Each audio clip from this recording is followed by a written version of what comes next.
So, Antoinette, you've been living in Japan for a while now, right? Yes, that's right. Huh. Well, can you tell me, do you like to use chopsticks or forks and knives more? It depends on what I'm eating, really.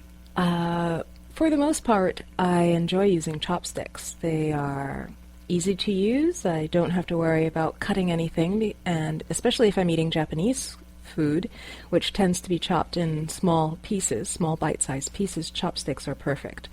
But when I'm eating Western food or spaghetti, I prefer using Western-style utensils. Oh, okay, that makes sense.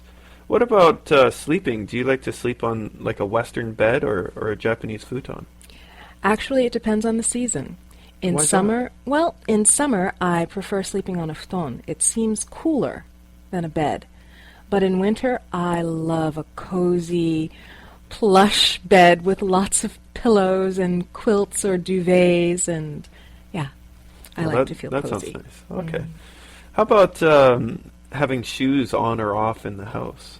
Mm, I like to go barefoot. Well, with socks. My feet get cold. Oh, do you use slippers? No. Oh, okay. I find slippers uncomfortable unless they are the kind that fit your foot. They're not actually the correct size for my foot. So Oh, I see. So Japanese slippers are different size for you? they're one size fits all, and I just feel like just kicking them off Right. anytime. Yeah. Oh, okay. How about, in Japan, a lot of times people sit on the floor, but you don't really do that very much in the United States. Do you like sitting in chairs or on the floor more?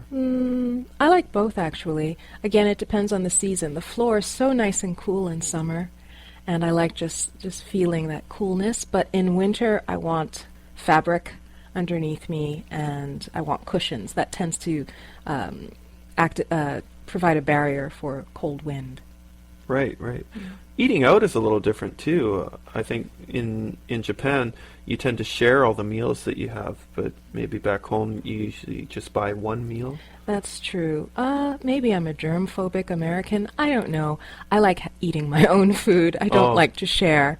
If it's one huge serving plate that's meant for several people, then fine, but I like just having my own plate of food. oh, okay. What about having a shower or a bath? I think in Japan they usually have like a detachable shower head and you can shower yourself before going into a bath. What do you prefer? Well, I like showers, either way, as long as the water is hot. Whether it's detachable or not, as long as the water is hot, I like showers.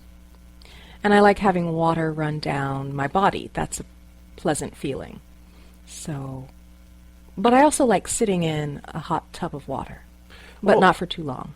what about the bathtubs? Because I think they're different sizes, aren't they? They are. I like the fact that Japanese baths allow you to sit in water up to your neck. But I also like the fact that Western style baths allow you to recline in the water. Right. You can stretch So out you more? can stretch out. Yeah. Oh, okay. I see. That's a hard call. Hey, Antoinette, why don't you tell me about growing up in New York? New York? Warren, why do you want to know about that? Well, growing up in New York was lots of fun. I loved growing up in New York. I couldn't imagine growing up anywhere else. Really? Yeah, really. The fun things I did, well, lots of movies to go see, but I guess you can see movies anywhere in the U.S., anywhere in the world for that matter. I enjoyed being able to go to Lincoln Center for concerts or Carnegie Hall and even play in Carnegie Hall. So I did play in Carnegie Hall. Wow. Wow, that's exciting. Have you ever been to New York? I have. You have. Yeah, I've been there twice. Oh, okay. What did you do when you were there? The first time I was with my mother. I was 12 years old. And we went to Central Park and we saw some museums around Central Park. You didn't go into the museums? Yes, we did go into the Oh, museums. okay. Yeah. That's my park, Central Park. How did you find my park? Did you like my park? Oh, it was great. Yeah. I was surprised how big it was. It is a big park. That's what I like about it. You can get lost in the park and almost forget that you're in a city. Yeah, that's what I found really neat about it, is sometimes I felt like I was in the countryside, but then I would see large buildings. Yes, yeah, I enjoy that too. Did you know that you could ride horses in the park? No, I didn't. Did you know about the skating rink in the park? Yes, I've seen the skating rink on TV. Oh, okay. What time of year did you go? What season was I've been there in summer and in fall, it? Okay. but not winter. It's beautiful in any season, I think. I love Central Park. Yeah, me too. It was a memorable experience. I'm glad to hear that. What other places did you go to? Well, when I was older, I went with my friend, and we went on top of the Empire State Building.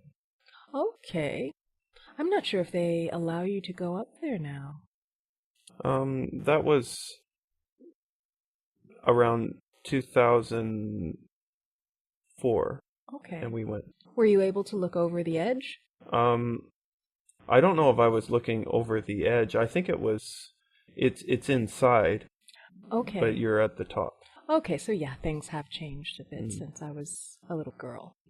Oh, did it used to be outside that you could go? go outside. There were those binoculars, or I don't know what they're called, but you put a little change in. Right, and yeah. you yeah. could see. Yeah, they had scenery. those Okay. as well, yeah.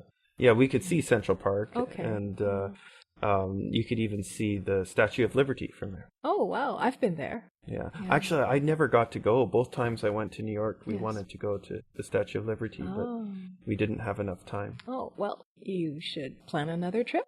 I'd like to, yeah. Sounds great. So, thanks for telling me about the ballet and all that kind of stuff, but I'm really more into sports and things like that. Do you know of any other things you can do in New York? Oh, absolutely. There are a lot of events for sports enthusiasts in New York. We've got basketball. The Knicks play. They're an NBA team. We've got baseball. The Yankees and the Mets play. And there's a feud. Yankees fans hate Mets fans, and Mets fans hate Yankees fans. Right, they have two baseball teams. That's right. Wow. Exciting. We even have a Subway Series. Well, it used to be a Subway Series because the teams would play at different stadiums. So they'd go to different stadiums for about a week or so, and the fans would just switch back and forth from one stadium to the other. But I think they recently built one stadium for both teams. Oh. Do you think one team is more popular than the other? I think probably the Yankees, unfortunately. Oh, the Yankees? Yeah, my family was a Mets fan, and don't tell anyone else in my family that I said that. Oh, so I guess they don't get along with each other? Oh, not at all. Oh, wow. Well, I'm from Canada. I really like hockey. I know you guys have the Rangers. Yeah, we do have the Rangers. They play at Madison Square Garden, so you could easily buy tickets to see a game there. That's the same place where the Knicks play, so. Oh, they both play at the same place? Yes, they do. Oh, maybe I could go to a basketball and a hockey game.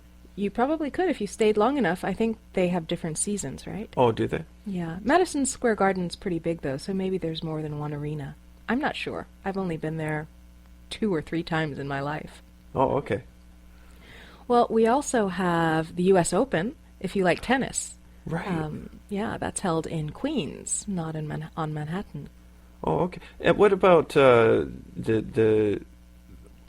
there's U.S. Tennis Open, but there's also the U.S. Golf Open. Is that in New York as well? In New York? I don't think is it? I'm not sure. I don't think the U.S. Open for golf is in New York. No, I don't think that's New York. Yeah. No. Oh, okay. Have you seen the tennis before? Yes, I have. I saw Serena Williams play. She's great. She is, yeah. Powerful woman. Yeah, I'd like to see her play. Yeah. So, Adam, today we're talking about do-overs. So, what is something that you wish you would have done over? For example, maybe something in your university life? Yeah, there are a few things. I might change my major. I studied education, and while I enjoy what I'm doing right now, my my free time, I really like watching movies about science and astronomy. And if I would go back to school and start my studies over, I'd probably study something along those lines, astronomy and metaphysics or something. I think that those topics are really interesting and on the cutting edge of science, and just fascinating to explore. Interesting. Anything else you wish you would have done? I might have been more involved in the sports clubs at my school. For example, the American football team. I played in high school, but in college I wanted to play, but I didn't have the motivation to push me over the edge to actually go out and really put my heart into it. I went to one training day and kind of tried out, but I didn't really pursue it as much as I would have liked. I think it would have been fun to be part of that culture and that environment. How about something that you did do that maybe now you wish you hadn't? I pierced my ears in high school because that was the cool thing to do, but now I don't wear earrings, and looking back on it, kind of just a silly thing to do, that trying to follow the trends that trends usually pass. So that would be something that I wouldn't do again. Anything else you would have changed?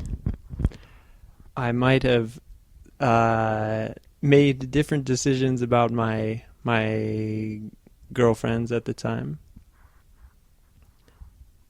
I had a really good girlfriend in the beginning of college, and things didn't work out because of a variety of reasons. But I think if we would have worked on it, we could have made it happen. And so yeah, that's something I think about sometimes, about life in college.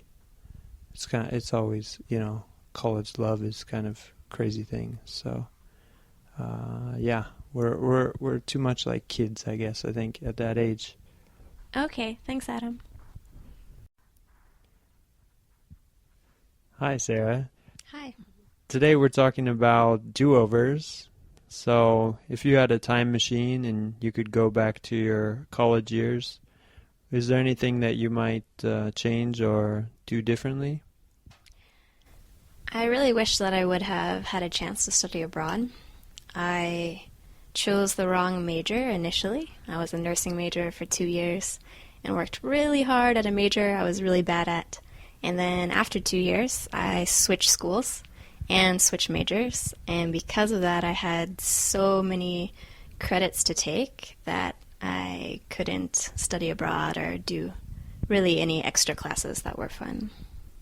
That must have been challenging. Where would you have liked to study abroad? Really anywhere. I've always loved to travel, so I would have been open to going anywhere. So you said you studied nursing. What would you have studied otherwise? Well, I first went into nursing because everyone, since I was really little, told me that I would be a good nurse. So I thought it was my calling in life. And then, after taking lots and lots of science classes, which I'm really bad at, I decided to switch majors to education. And then I ended up liking that major, so I'm really happy that I switched. Is there any other major that you would find interesting that you might study if you went back, or you're satisfied with education? I'm glad I did education because I really like that work-wise, but if I had to go with things that I'm interested in, I probably would have been some sort of art major. Both my siblings are artists, so it kind of runs in the family a little bit. What kind of art do you like? Mainly dance. but I also was really into music growing up, so musical instruments and singing. So, do you have any friends that were interested in art or dance that you had in those times? Not really, no, actually. Do you wish that you if you were in a group of people that liked the similar things, that you might have pursued different interests? Definitely. I wish I would have done more with dance. I was a ballerina for 12 years, and I gave up on that when I was 14, because I got to the level where I either had to train professionally to do that for a job, or stay in a class where the younger girls would keep moving up. And so at that time I quit, and although I don't wish I was still doing ballet, I wish I would have continued some kind of dance. So, Sarah, any funny haircuts or anything like that? Actually, yes. 1 week before I moved away to college, I cut my hair boy short. And then after that, like during my first semester, I dyed it all different shades of red. And my hair's actually been pretty much every length and every natural-ish color. Wow. How did your friends and family respond to your red hair? My mom didn't like it so much. She thought I was going to dye it like a natural red color, but it was more of a fuchsia red color.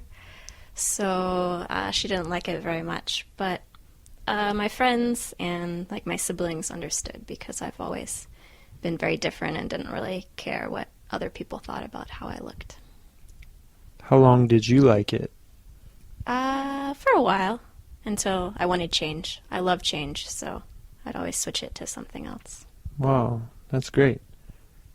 Thanks, Sarah. So, Meg, I thought we would talk a little bit about the military. Now, you were actually in the military. Yes, I was actually in the Army National Guard. So I enlisted when I was 17. In America, in the National Guard, each state can have kind of different rules or different requirements. And so in Indiana, you could enlist when you were 17 with parental permission. So I did that. Wow, 17 is a really young age.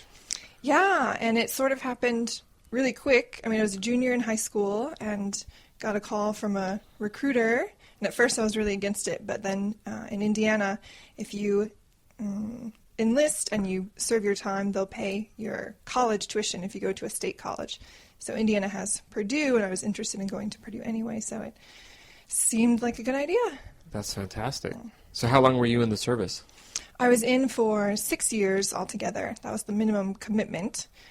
So I could have done more, but I was ready to maybe try some other things after that time. Uh-huh. Did it go by fast? Looking back, it definitely did. I think there are different stages that went by slow or fast. Like when I was in actual basic training, when you're in it, it was super slow. Like you're counting down the hours every day because you're just desperate to finish and get out and get back to your family. And I was, 17, so it's a little different. But now looking back, like I can't believe it was a full 6 years, and now it's so many years past that already. So yeah, I guess it did go by fast overall. Yeah, that's great. So what was it like being a woman in the military?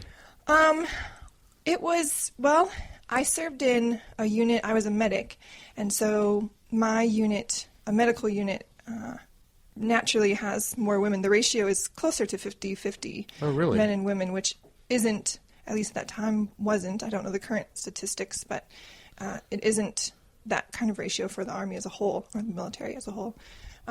And so for me, I was with a lot of other women also when I was serving. But for me personally, there were definitely challenges, especially when I was first in basic training. Like, I definitely felt personal pressure to try to keep up with the guys with everything, whether it's, physically being able to lift and carry these heavy boxes and whatever heavy you have the same requirements that you have to do. And so, and you never want to be the weak link. And I think some other women maybe suffered a little more because they couldn't keep up quite as well. And so that can be a little difficult, but maybe I'm naturally a bit more suited for those kind of things. So I did okay, but I definitely wanted to and tried hard to keep up with the physical aspect, which isn't as easy sometimes for women. Oh, that's interesting. So, well, you do look pretty fit, so you must have been really fit back in the day. I think, especially basic training, because you're never like not running anytime you're walking somewhere, or you're running, like they make you run everywhere, and you get like 5 minutes to eat breakfast and lunch and dinner every time you have to eat it so fast, and then you're doing all this physical training and then going through obstacle courses and carrying heavy packs and carrying your weapon around, and so that was probably the most fit I've ever been. Definitely not that now, but right. So if you had a daughter, would you recommend that she goes in the military, or would you recommend other women join the military? I would not recommend it. I guess I don't go around telling everyone, oh, you should just join the military, just do it. But I think if there's a woman who is interested in it or thinking about it, I would definitely, for me, I mean, it worked out great. There are a lot of like leadership and personal character qualities that I was really able to develop during my time that have continued to benefit me now. And so for a woman who's interested, I would definitely say go for it. Awesome. Thanks, Meg. Yeah. So, Meg, you are talking about being in the military, and you said you were a medic. Can you explain what that is? Yeah, so a medic, which now I believe is called healthcare specialist, is, I always say it's kind of similar to being like a paramedic, where it's not a full nurse job. I think nurses have more training, like in the civilian side, nurses, but similar to paramedic, where you have certain like minor procedures that you're trained to do and higher level things than just an EMT, like doing IVs and giving shots and stitches and things like that. And you're trained, because it's the military, you're especially trained for emergency situations and how to treat someone who has maybe some serious life-threatening wounds. So wow. That's medic. That sounds like a really difficult job. I mean, it's not your typical just soldier job. You must have had a lot of schooling and education. Everyone goes through the initial about 2.5 months, like basic training, and that's more kind of basic combat skills and physical training, that kind of thing. And then I had 4 months past that to train to be a medic. So we went through like a emergency medical technician course, just like civilian side. I got certified with that, and then we had additional training for the military skills like IVs and emergency procedures. Right. Can you explain what IV is? IV is intravenous, like getting fluids into your body. So if you've been injured and you've lost a lot of blood, or maybe you're dehydrated and you need some fluid in your body quickly, then we stick a needle into your vein, and then the fluids go in, and the needle comes back out, but a little tube stays in, and then you can get fluids quickly that way. So anybody that's been to the doctor knows that's always kind of the anxious moment when the nurse or the person is going to stick the needle in. Were you good at doing that? Oh, so once I learned how to do it, I think I was pretty good. And I actually enjoyed doing it, not in a creepy way, but it was, I guess because I was decent at it, that it was a part of my job that I enjoyed. But for myself, before we went through that training, I actually became dehydrated and needed to get an IV myself. And I was terrified because I really hadn't had that before in my life. And so the nurse was going to come, put the needle in my arm, and I was like, no, isn't there another? I'll just drink a lot of water. And she was saying, aren't you going to be a medic? And I was like, I haven't trained yet. I don't want to do it. So, right. Yeah. Oh, that's cool. Yeah, I was recently in the hospital, and they had me strapped up for both blood and for the water, the intravenous drip. And it's annoying because you can't really move. Yeah. Like if you want to get up and walk anywhere, you're strapped with all these tubes, and it's not very convenient. Yeah, or at least you have to be careful. When I was getting the IV, I didn't know that the needle doesn't stay in your arm. Now, for some things it does. For blood, maybe it's different. I'm not sure. But, so I was trying to be so careful, too. But you still want it to go well, so you don't want to move very much. Right. So what percentage of people would you say freak out when they get the needle? Oh, probably 90 or 95%. Oh, really? Yeah, even, tough Army guys would come in and they'd be like, oh, I'm fine. And they'd be like, well, we need to give you an IV. And they'd be like, ah. Right. So, Nobody likes that. no. So you transitioned, you were in the medical profession, and then you moved to education. Why did you leave the medical profession for education? Yeah, that's interesting because I became a medic in the military because I thought after when I could continue college that I would be a nurse or a doctor. But my time serving as a medic helped me learn that was not what I wanted to do for my career after all. So I definitely am glad that I had those skills and the things that I learned and was able to experience. But English had kind of been on the back burner, and so then I thought, okay, let me revisit this, and it led to English education. Wow. Have you ever thought about being an English specialist for people in the medical fields, like teaching doctors and nurses? I guess I haven't thought about that specifically. Sometimes I've thought about going back to military. They do have some English schools in the military, and so I guess that would be related also. It could be. Yeah, so that would be interesting. Something to think about. All right, great. Thanks, Meg. Mm-hmm. So, Sarah, let's talk about sleep. How many hours of sleep do you usually get every night? Usually at least 8. Depends on how late I stay up, but usually about 8 hours I try to get every night. And you're pretty consistent. Even on the weekends, you get 8 hours. Yes, even on the weekends. Sleep is very important for me to feel normal and energetic. Now, do you need an alarm clock to wake you up, or do you just wake up naturally every day? I definitely have to have an alarm clock. Even though I wake up very easily, I don't wake up at a routine time easily. So I usually set 2 alarms, and that'll usually get me up. Oh, wow. I actually have this kind of weird mental ability.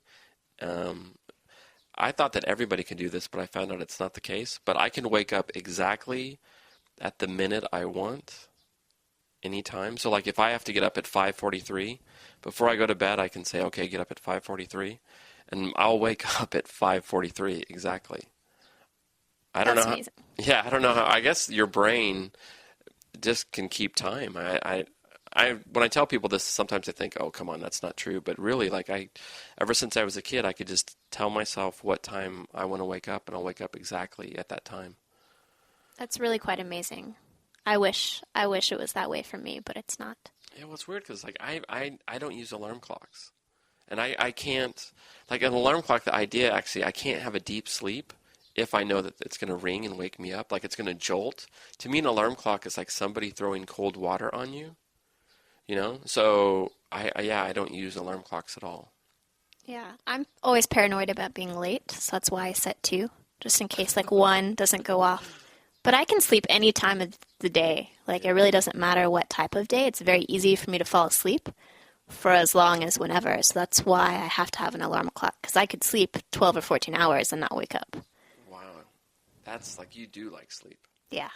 So do you take naps? No, because then I feel really groggy and really irritable if I take naps because I just want to sleep longer than that amount of time. So I don't take naps. Can you sleep with the light on? Yes. Really? Yes. Yeah, I can't. Actually, that's probably why I always wake up so early. As soon as the light comes through the window, I wake up. I can't sleep if it's not dark.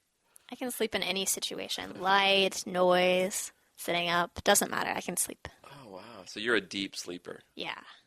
Oh, I'm so jealous. Just a little bit of noise or a little bit of light, and I can't sleep. Wow. And actually, I probably only get on average 6 hours a night, but I do sometimes take naps. Okay. How long do you usually nap for? Usually an hour. I found out if I go over an hour, then that's the danger zone, because then if you sleep 2 or 3 hours, then you wake up and you're just groggy for the whole day. You can't. It's like you've been drugged, So, yeah, at 45-minute nap's about it. Yeah. When you were a child, did your parents make you take naps? They did, and oddly enough, when I was a kid, though, I couldn't sleep. You would cry, I don't want to take a nap, and then you'd be you'd conk out. But yeah, I do remember. Do you remember having to take naps in school? I didn't go to school, actually. I was homeschooled. Oh, so really? I I remember taking naps when I was really little, but beyond that and like school age, I never had to. Huh. Anyway, all this talk's making me tired. I think I'm ready for a nap. Sounds good. So, do you dream a lot? Do you remember your dreams? I usually do, although I have to admit, now that I'm older, I don't dream so much. It's pretty rare that I have a dream. But I will have dreams if I'm really stressed or if I'm really sick. So usually every time I get sick, I notice I'm sick because I have a dream. And I'll wake up in the middle of the night from some crazy dream, and then I'll notice, oh, wow, I'm sick. So, yeah, that's about it. That's very interesting. Yeah. Although, when I was younger, I used to have all these dreams related to work. I guess they were stress related. And the craziest dream was I was a waiter at a very fast-paced restaurant, and it was very stressful. And you had to wait on about 10 tables, and people would come in, and you had to get their food fast. And if you didn't, you would get yelled at by the boss, or the customers would be upset. So I used to have this dream, and this was when I was in college, that I would be sleeping, and there would be a table in my room, and the customers would be sitting there watching me sleep, and they would be furious because I wasn't bringing their food, and I was like just sleeping in the bed right next to their table. And it was the same nightmare I had for like again and again and again. It was crazy. That's really interesting and kind of funny too. Yeah, I know. It's weird how you have the same recurring dream. I used to have another dream, a nightmare when I was young, and it would be I was riding a bicycle up a mountain, and the mountain was had a path that just kept going around and around the mountain, and you had to be really careful or else your bike would fall off the cliff, and then my bike, of course, would go off the cliff, and I would fall, and then you would wake up right before you hit the ground. I had that dream many, many times when I was a little kid. Wow. Yeah. Yeah. Do you ever have nightmares or any dreams like that? Yeah, I don't dream very often, but I have this one reoccurring dream also where I am in school and it's the end of the semester and I suddenly realize that there's one class that I haven't been going to the entire semester and I'm going to fail it. So I panic and I'm running around trying to find my professor to try to figure out what I need to do or what I need to study for the final exam so that I don't fail this class. But what's really interesting about this dream is I found out a few years ago that my father has the same reoccurring dream. Wow. This is going to sound crazy. I've had that dream too.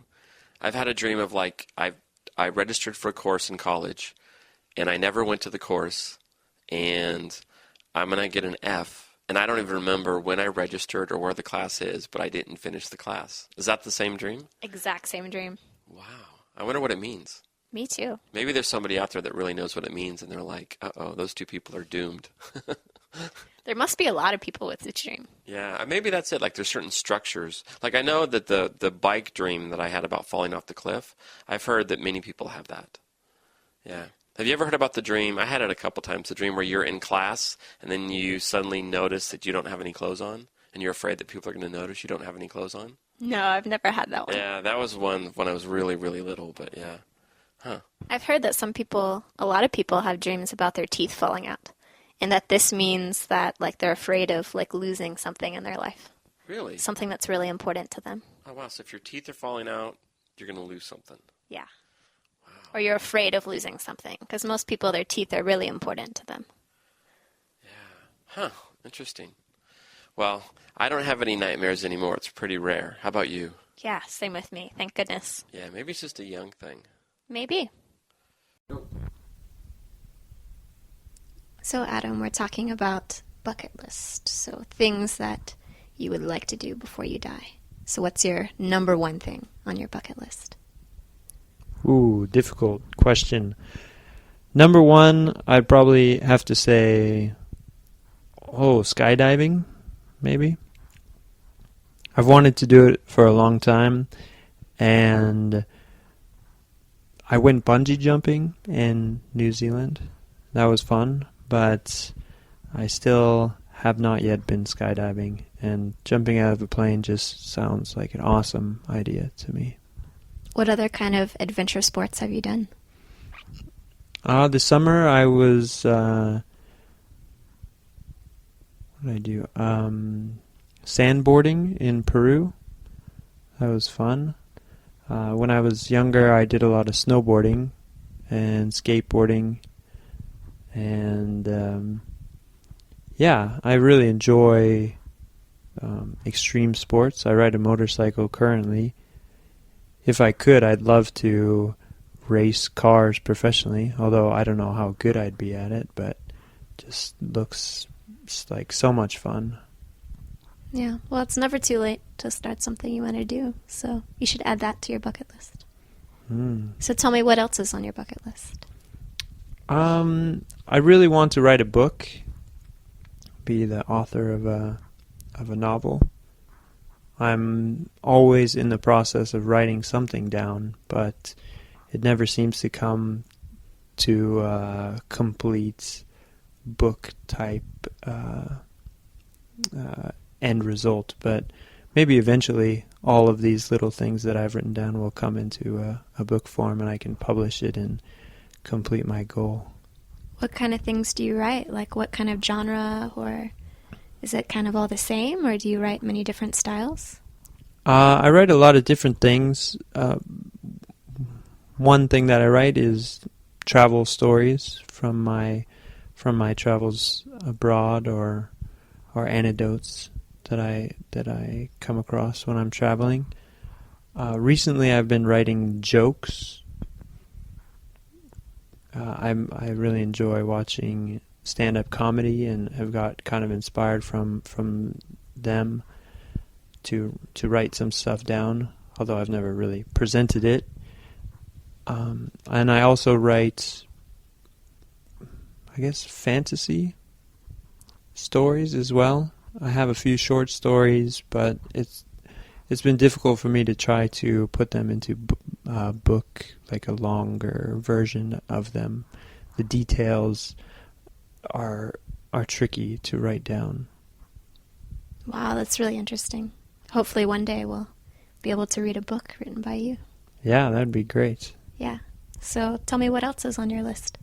The other things would be traveling to Europe, which I plan to do hopefully next summer, so I can cross that one off the list. I've always wanted to go to Europe, especially Italy and Spain. So I'm excited to get that one done. And I'd also really like to go to Africa and go on a safari and see, lions, tigers in the wild, in their natural habitat. I've also heard that you could see sharks, great white sharks, in South Africa on the coast. I had some friends that went and sat in a cage in the water and had great whites swim by. That sounds like a terrifying and once-in-a-lifetime experience that I'm terrified of sharks, but it would be quite amazing to see. Yeah, I am terrified of sharks as well, so I probably will not be adding that to my bucket list. But yeah, I hope you get to do everything that's on your list there. Thanks. Me too. Hi, Sarah. Hi. Today we're talking about bucket lists, things you want to do before you die. Do you have anything? Actually, no. I don't have a bucket list. And the reason why is because I have already done, or I'm currently doing, the things that I want to do. In addition, I like to live in the now, so like the present of like what's happening. So I really don't think of the distant future very much, just like what's right in front of me. For example, I'm going to Singapore soon, in about 10 days, and I'm really looking forward to that and the new adventure and things that I'll get to do there. What sort of things do you have in mind to explore in Singapore? First of all, swing dancing. My favorite kind of dance currently is Lindy Hop swing dancing. And Singapore is one of the places in Asia that has several swing dance meetup groups.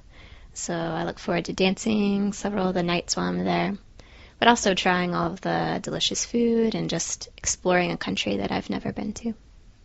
Wow, great. What are some of the things that you have wanted to do in the past that you have accomplished already?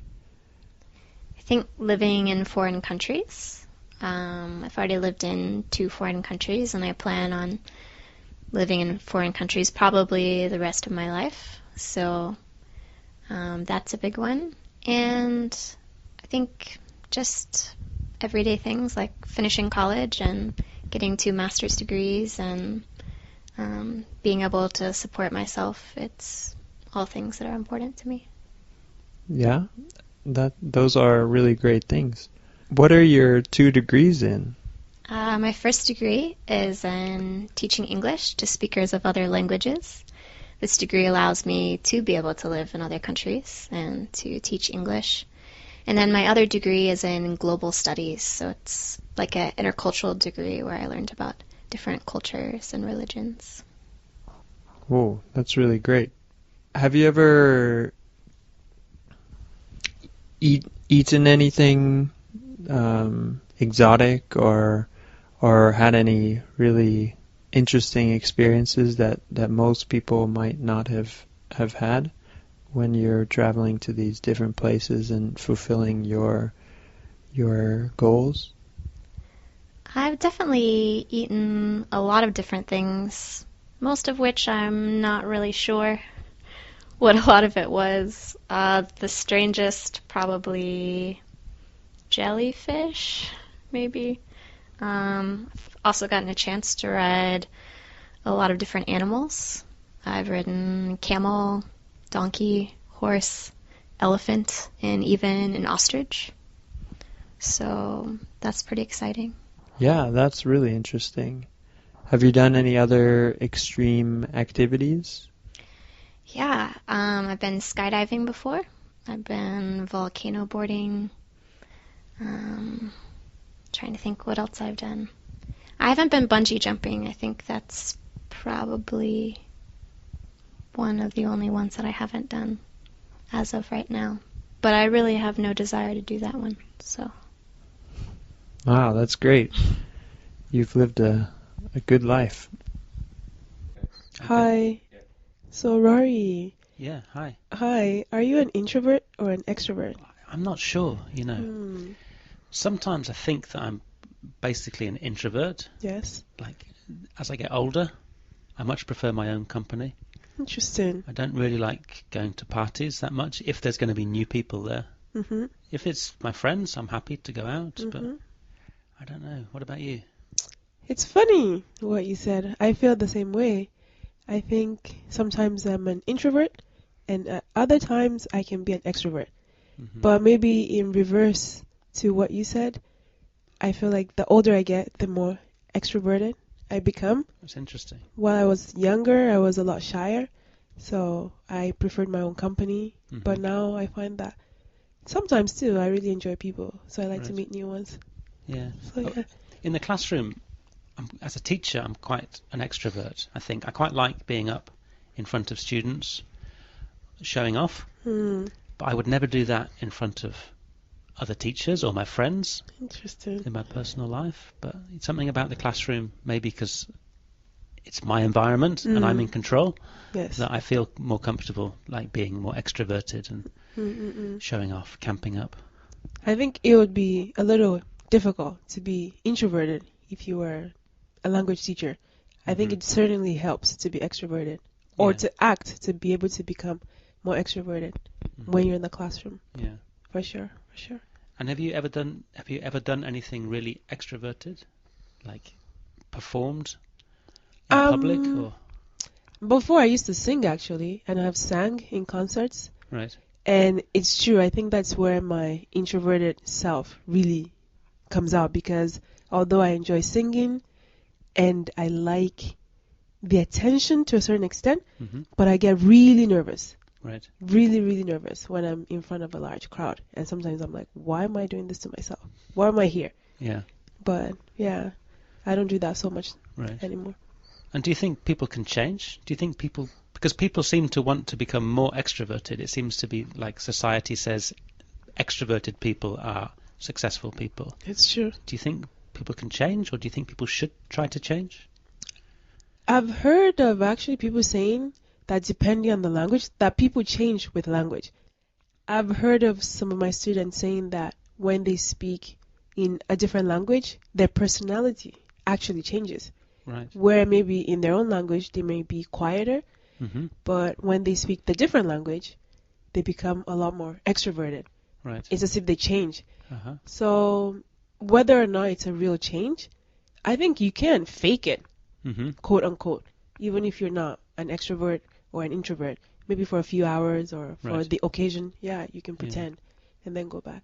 Right. I wonder if when we speak a different language, we don't have the same connections with the words. That's true. It makes it easier to maybe speak more honestly and not worry about what other people think of us. That's true. So, Rory, in the last conversation, we were talking about changing your personality, and you never said what you thought of that. Well, I think when you learn a language, often your personality does change. I notice with my students that they often seem quite different when they speak English to when they speak Japanese. I'm not sure if that's a language thing or a cultural thing. But you speak more than one language. Yes, I do. Do you think your personality is different in each language? That's a really good question. Just thinking of it right now, I think maybe for me it's more a question of the culture. Because I think when I am in an environment where I'm expected to be more extroverted, I tend to try to live up to that. Right. I tend to try to be more cheerful, more open, more friendly, or friendlier, I should say. But when I'm somewhere where I know that it's expected of me to be quieter, I do tend to become more quiet. Right. So, I don't know. That's a really good question. And do you think there might be something in languages which make them like a more extroverted language or a more introverted language? Like I think about Italians. Maybe it's a stereotype of Italians, but they seem to be very extroverted, and the language seems to help them in that extroversion. That's true. That's very true.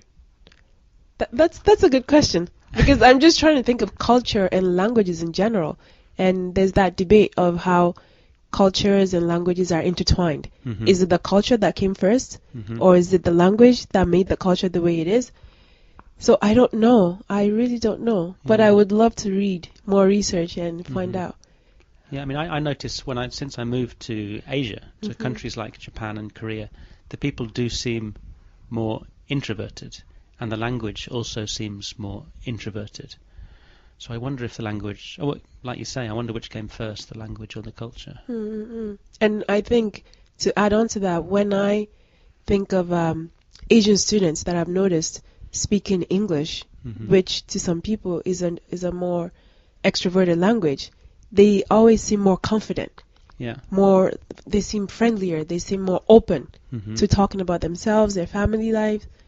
But when you talk to them in their native language, it seems like they revert back to their cultural norms, which would probably be less. So maybe there is something there. Yeah, I guess the culture over here in Asian countries is people are less likely to share information. There's less. I mean, in the West, especially recently, there's quite a pressure on you to be more open. That's true. Whereas maybe in Korea, Japan, China, people are more closed and just have different boundaries. I'm just trying to think of African countries. Like being a Nigerian myself, we've had the issue of colonization and where the Western British culture is valorized. So coming from that aspect, I wonder before how we were we more introverted? Because in a lot of ways we're very similar to Asian cultures and Asian values. We have a lot of that as well. But now it's true that being able to speak English and express yourself in a more Western way is a lot. It weighs a lot. It means a lot. So people really enjoy that. People really take their value from that. Right. So, yeah, I think it's a really interesting topic.